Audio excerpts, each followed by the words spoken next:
Masechet Nedarim Daf Mem. We have a few more agadot about the value of Bikur Cholim, visiting the sick, and we're going to see also an important halacha regarding whether you can use a river as a mikveh. We begin with the story. Rav Chelbo Halash. Rav Chelbo became sick. He's a third generation Amora who moved from Bavel to Eretz Yisrael. Nefak Achrez Rav Kahana, and so Rav Kahana went and announced that Rav Chelbo is sick. Rav Chelbo Ba'ish, that's what he announced. La'ika deka ba'eh. Nevertheless, no one came to visit Rav Chelbo. Amar lehu, lo kach haya ma'aseh b'tamid echad b'tamidei Rabbi Akiva shechala. And so Rav Kahana told the sages, rebuking them, because none of them came. If you're wondering why no one came to visit Rav Chelbo, it really doesn't explain here. It's possible that Rav Chelbo had some kind of contagious disease, and so nobody wanted to. They were all afraid to visit him.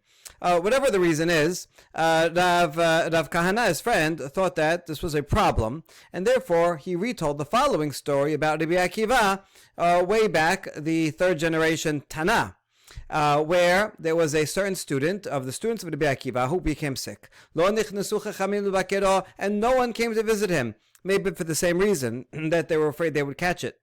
But Rabbi Akiva, he was brave and felt that visiting sick is more important. And because Rabbi Akiva was coming, so then the people in the house of the sick student, they said, oh, Rabbi Akiva is coming, we better honor him. And so they swept and they sprinkled water. They had dirt floors in those days, and so to make the floor nice and straight, they would sweep and put water so the dust would all go down. Because they did that, the kid actually got better. He was sick, but his sickness was being exacerbated by the dirt all over and the dust in the room. And so when they cleaned up, for Rabbi Akiva ended up helping the sick student, and he got better. Amar lo Rabbi hechayitani. And so the student said, Rabbi Akiva, my teacher, you have revived me, literally. Yasa Rabbi Akiva v'darash kol mi she'en mevaker cholim ki'ilu shofech damim. Rabbi Akiva learned from that and taught anyone who does not go and visit the sick, it's as if he is spilling blood. That's what Rav Kahana told his friends, his colleagues, that everyone should now go visit Rav Chelbo. One of the reasons is because by visiting the sick, then you notice their needs. I mean, one is to cheer them up. Another reason is to pray on their behalf. But yet another reason is like, oh, this person needs something. And then you can attend to their needs, their medical needs, their physical needs, their food, whatever it is. And actually that will help them get better. כי אתה רב דימי אמר, כל המבקר את החולה גורם לו שיחיה, וכל שאינו מבקר את החולה גורם לו שימות. A similar teaching, Rav Dimi, when he came from Eretz Yisrael, taught that anyone who visits the sick causes him to live, and anyone who does not visit the sick causes the person to die. Now we ask, what will cause this and that? Has he helped him get well? Maybe it means that when you visit the sick, then you see his predicament, and that will prompt you to pray for him, and by praying for him to live, that will cause him to live. And then the opposite of that would be anyone who does not visit the sick will pray for the person to die. Maybe he's not visiting him because he doesn't like the person and wouldn't care if he died, and so he may be even praying that he dies, and that's why by not visiting he is causing the person to die. But that doesn't make sense. Or you really think that the person is going to pray for the other one to die? That doesn't make sense. Most of the time, if you don't visit someone, it's because you're lazy, or you're not in the mood, or maybe you don't really care about the person. But it takes a lot to go out of your way to go pray for the person to die. So that can't be what Rav Dimi meant. Rather, the problem is that if you don't go visit the sick, then you're not going to pray for the person at all, not to live and not to die. But now he's going to be lacking prayers to live, and that will indirectly cause the person to die. Therefore, it's good to pray, it's good to visit the sick, and that will prompt you to pray on his behalf, because if you don't visit him, then you're not going to pray at all, and that will not give him that benefit of having those prayers to live, and then he may die. Rava Yoma Kadma'a de Chalish Amar Lehon Lo Tiglu Inish de La Litra Mazaleh. Rava, his practice on the first day that he felt sick, he would not tell anyone, because rather on the first day they got sick, he would tell his family, don't tell anyone about my sickness, because he didn't want his luck to go down.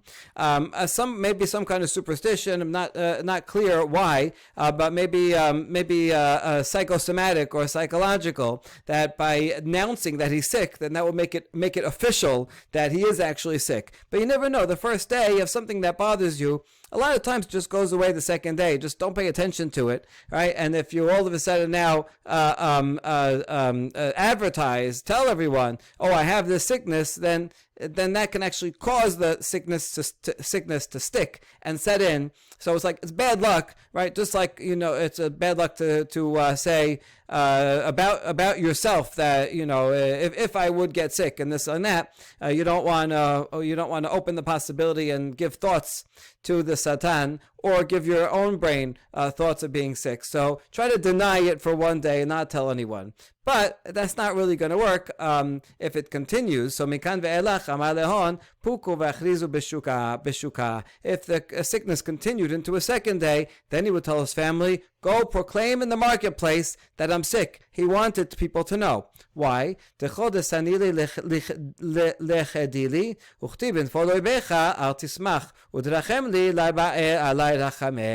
I want everyone to know, both those that hate me, and they will rejoice, right? They'll say, oh, Rava is sick. Hooray, I hope he doesn't make it. Now, why would that be a benefit to him?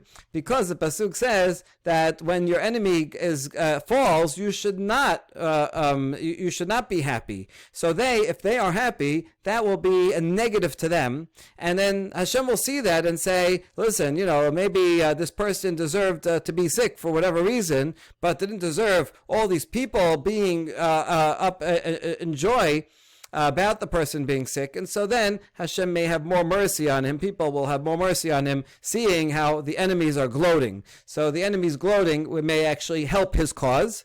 And certainly those who like him, those who love him, will hear that he's sick and pray for him. So either way, it will help me. So therefore, on the second day and on, go and publicize it.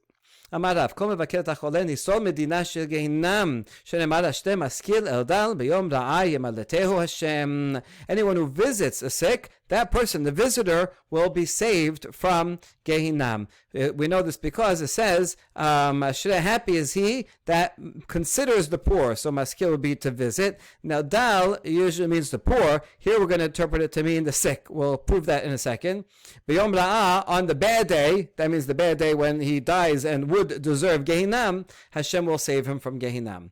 Now let's see these words. En dal ela chole. Dal only means chole. When the rabbis say en dal, and this word ela, it doesn't literally mean that that's the only meaning. In fact, the more common meaning of dal is a financially poor person, but it means that it could also mean someone who's lacking in health. Shehebar midala yebase'eni, because we see in Chizkiah, King Chizkiah, when he became sick, he prayed to get better, and he said midala, from being in the state of dal. So he wasn't poor, he was still king, but he was sick. So you see, dal can refer to a sick person. Another proof, iname min haden kera madua ata kacha dal ben hamelech baboker.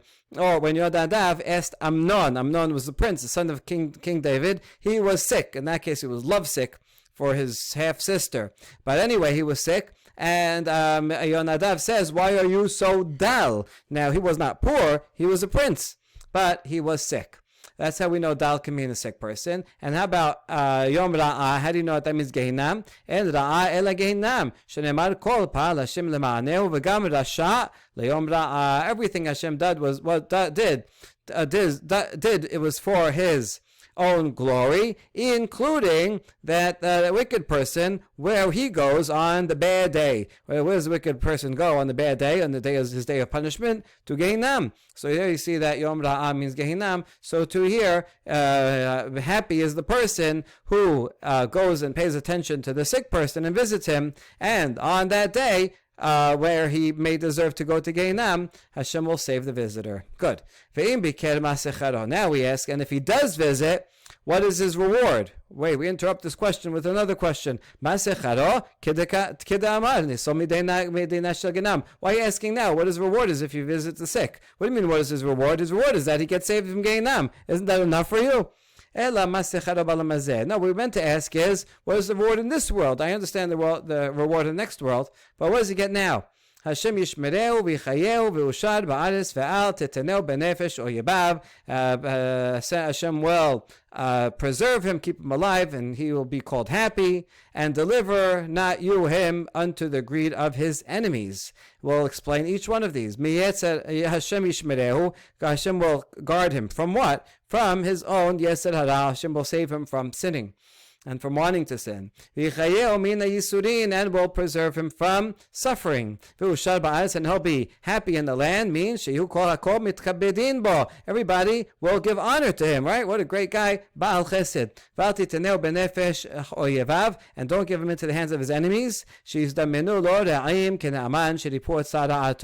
That he won't have bad enemies. Instead, he'll have good friends. It's good to have good friends like Naaman, who helped Naaman be healed from his sarat. Naaman was the general of the foreign army, and when he got sarat, he didn't know what to do, and he came to the prophet Elisha. Elisha said, just go and dunk in the Jordan River. Simple solution. But Naaman said, oh, why should I listen to him? Didn't want to take his advice. But then Naaman's advisor said, what? Naaman, if Elisha asked you to do something difficult, you would have done it. So this is a simple thing. So just try it. What do you lose?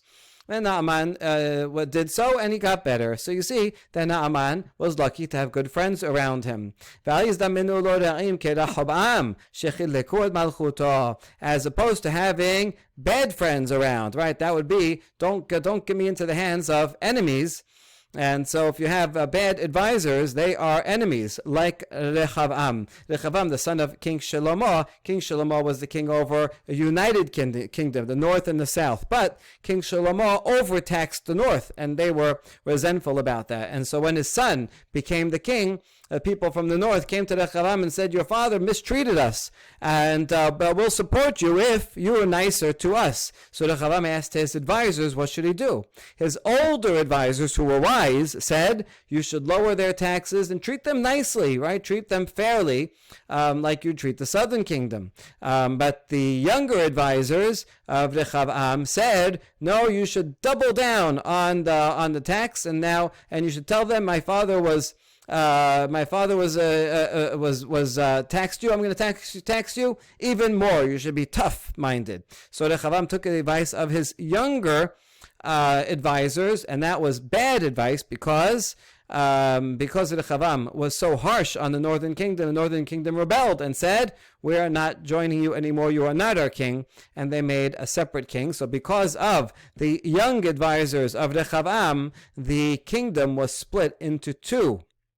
So there you go. Better have advisors of Naaman, the foreign general, than of Rechavam, who made a terrible decision that affected the whole future of the Israelite people. Tanya, Rabbi Shimon ben Elazar Omer, Im yomeru lecha yeladim bene uzkenim setor shema lazikenim. Related to Rechavam, Rabbi Shimon ben Elazar says, if the young people tell you build, and the elders say tear down, you should listen to the elders. Now, generally, it sounds like we better advice, better to build, right? Take something that exists and fix it and make it better, rather than tear it down and start all over again. But this is the power of the zekenim, the elders who are wise. Even if they tell you advice that is going to mean tear down what's there and rebuild it, that is better advice. Don't take advice from people that don't have experience. Why? Because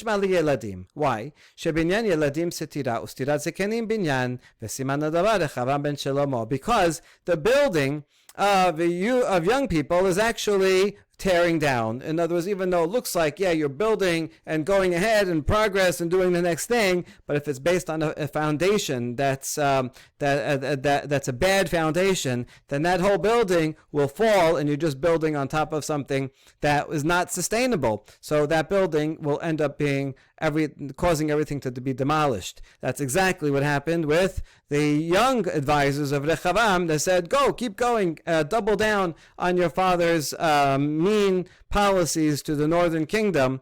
That was, building up, but it ended up all being torn down. Whereas when the elders say that you should deconstruct and restart, that actually is a binyan. When you're going to rebuild, but you do it on solid foundation, And even if that means now changing your mind and changing the policy from before and saying, well, okay, my father's Shelemah, he was mean to you, but I'm going to treat you fairly, even though that is an undoing, and maybe for a certain time they'll have a short time period, they'll have less taxes than his father had.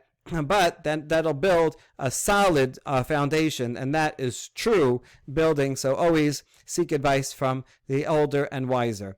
Amar Rav Shisha bered Rav Idi, la lisod inish kesira, la betlat sha'e kadmaita, vela betlat sha'e batarayita deyoma, ki hechi de la lesach date min rachameh. Advice is, do not go and visit a sick person and the first 3 hours of the day, and not in the last 3 hours of the day. Why? That the person who's visiting should not be distracted from praying. What does this mean? Because in the first 3 hours of the day, after the sick person just got a good night of rest, he looks a little better. So if you visit someone sick right in the morning, you're going to say, he seems better. I don't think he needs my prayers. He's fine.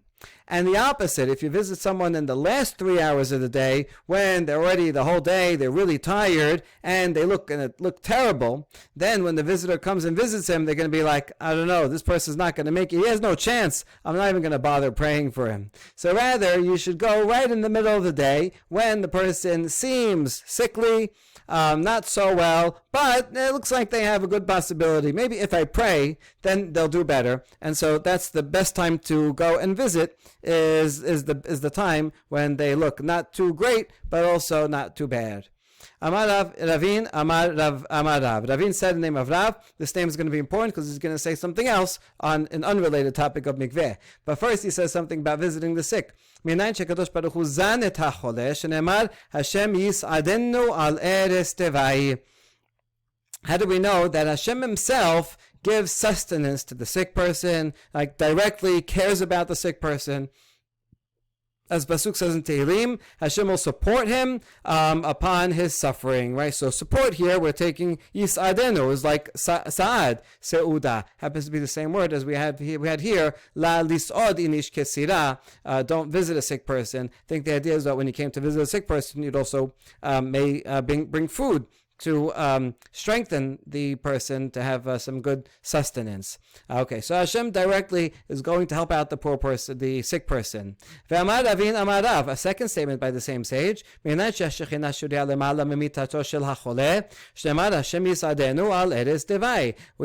else from the very same pasuk, is that the Shekhinah rests above the bed of the sick person, right? That, just like Hashem is more present in the Bet HaMikdash, right? In a holy place, the bed of a sick person is in a sense a holy place, because the sick person really needs God's help, and God cares about those who are poor and down and out and suffering. Hashem pays special attention to them and special care over them. And so, yes, that is a holy place over a person's bed. And in fact, we should recognize that and act accordingly. Tanya namihachi, hanichnas lebakeret hacholeh, lo yeshev al gebe mita, velo al gebe safsal, velo al gebe kiseh, ela mitatef v'yoshev al gebe karkaha, mipnei sheshechina shiruya lema'ala memitato shel choleh, shenemar Adonai yisadenu al eres devai. When you go and visit a sick person, you should not sit on a bed, not on a bench and not on a chair. In other words, don't sit high up, assuming, let's say, that the sick person's on a mat lower down, because then if you're sitting on a chair or bench that's higher than the sick person, then you are putting yourself above the Shekhinah, right? The Shekhinah is hovering right above the sick person, and you should recognize that and be lower down. Rather, you should wrap yourself and sit on the floor. Wrap yourself, in other words, kind of cover your head, just like you would when you're praying, and you wrap yourself with a talit and maybe you put it over your head. in order to show humility and modesty and subservience before the Shekhinah. So too, it's that holy when you go and visit a sick person and recognize that the Shekhinah is with them. And sit on the floor because the Shekhinah is above the person's bed. As it says, same pasuk, Hashem supports on top, literally on top of the bed of those who suffer. All right, very beautiful agadot. And we it could add the idea to that someone who's suffering, when person everything is great and person feels good, then he doesn't necessarily keep in mind Hashem's presence in his life. But when someone is suffering and he just has no one to turn to, nowhere to turn, then he turns to prayer. He becomes humble, and then he feels and recognizes his dependence upon Hashem greater, and that invites the Shekhinah there to help him. Amar Rav. And now, same sage says something about a different topic altogether. If you want to know if that there is rain in the west, meaning if you live in Bavel and you want to know if there's rain in Eretz Yisrael in the west, well, the witness is that the Perat River, the Euphrates River, is great and is high. Why? Because if it's raining up in the north, then that rain is going to do two things. It's going to fill up. It's going to lead into the Euphrates and fill up the Euphrates. So if you're in Bavel, you'll see an increase in the water flow in the Euphrates River, and that same rain will also provide rainfall in Israel, so that when you're in Bavel and you see it going up, you can be happy that your brethren in Israel are getting rain. Ufiligad Shmuel. Now, this statement of Rav goes against something that Shmuel said. Shmuel said that a river is blessed from its own banks, meaning from its own water sources, its own underground aquifers that feed it, and that when it goes up, it's not from rainwater that comes from upstream, but rather it comes from internally, from the tributaries, the banks, the underground water of the river itself. Now, this is a very important machloket because it affects an extremely important halacha. And this is the halacha regarding mikvaot. The question is, what kind of body of water is a kosher mikveh? It's defined by this pasuk here in Vayikra that says, Ach ma'ayan ubor mikveh ma'im yeh tahor. And the rabbis identify here two types of natural bodies of water.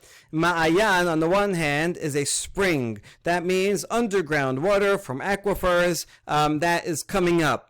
Now, it's true that underground water may come from rain that went onto the ground and seeped down into the soil, and then now is flowing underground. But that doesn't matter, even if it originally came from rain or wherever it came from, if it's coming from under the ground as a natural spring, that is a kosher mikveh, and that's kosher even if it's flowing. So you can see, go to a spring and it's coming out and flowing all over, and you can go into that mikveh even while it's flowing. That's permitted.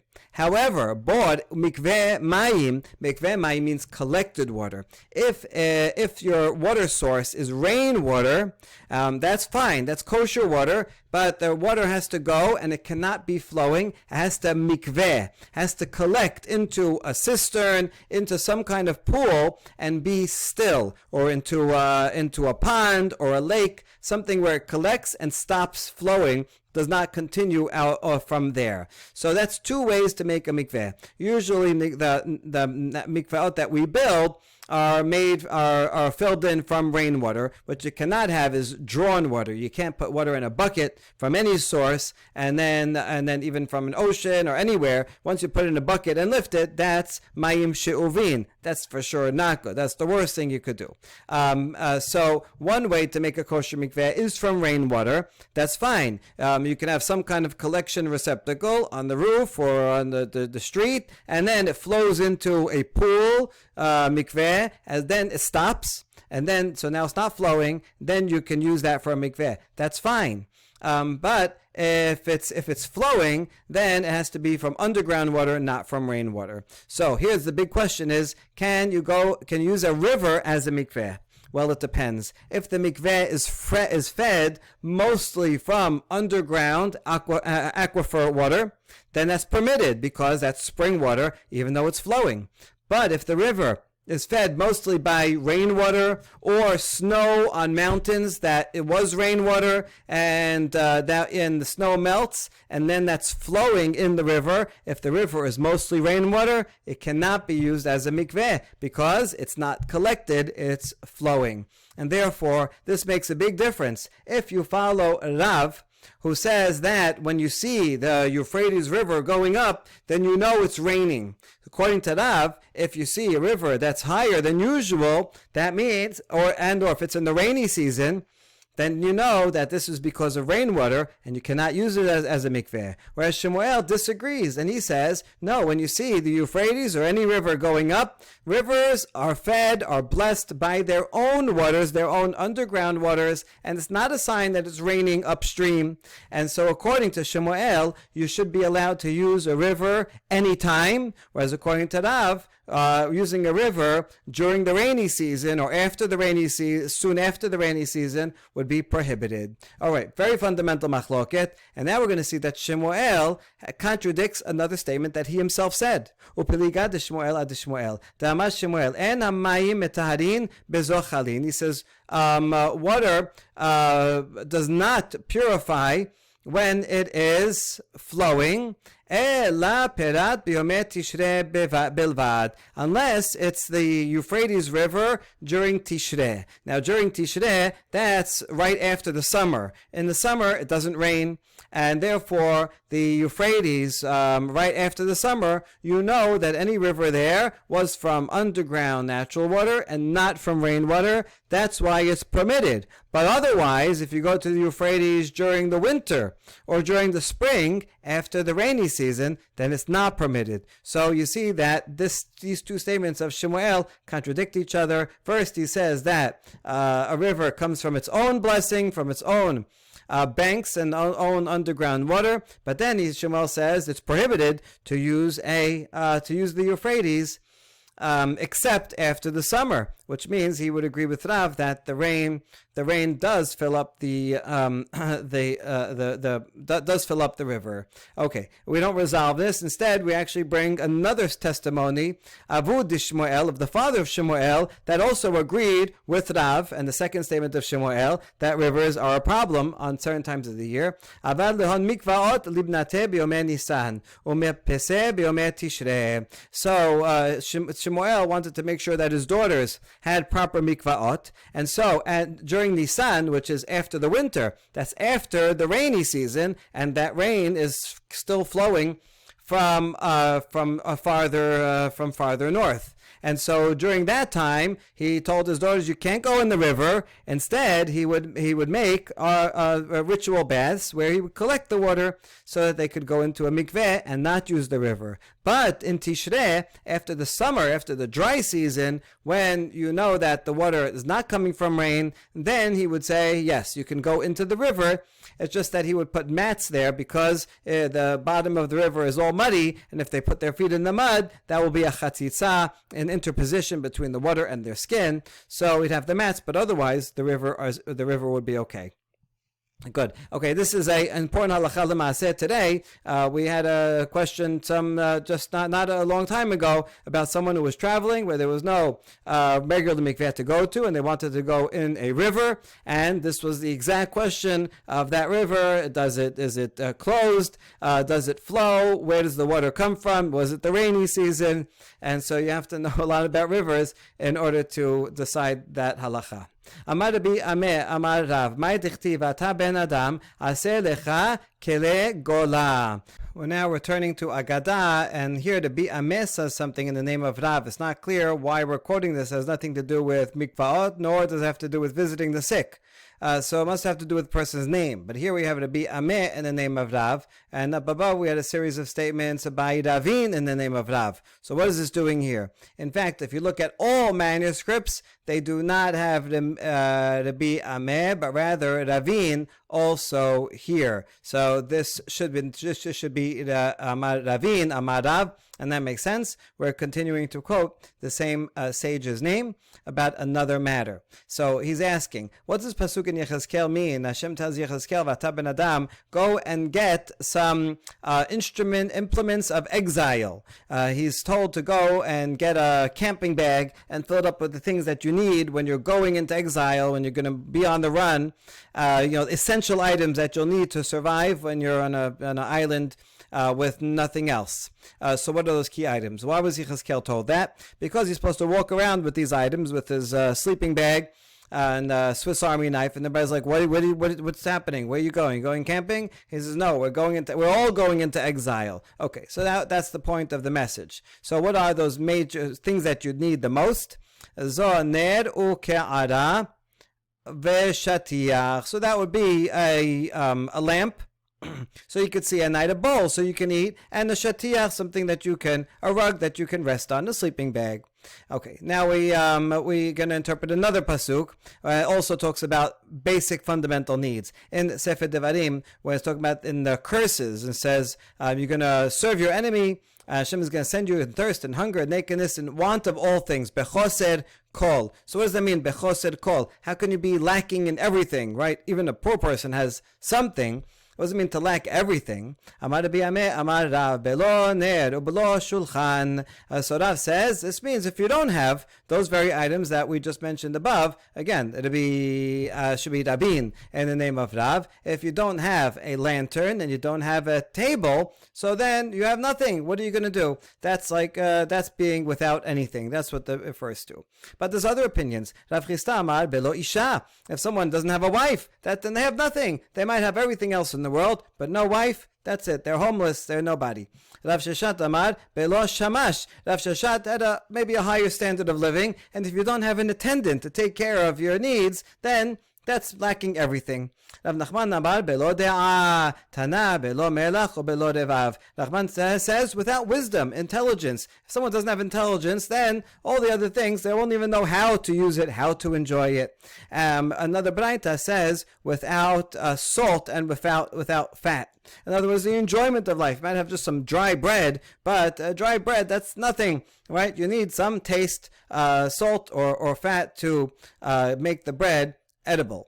Amar Abaye naktinan en ani ela b'de'ah. But to support the statement of Rav Nachman here, Abaye says that a poor person is only someone who lacks intelligence, right? Every people have more or less material things, but intelligence, that's the main thing. V'ma rava amre deda be kula be dela da be ma be da kane ma chaser da la kane ma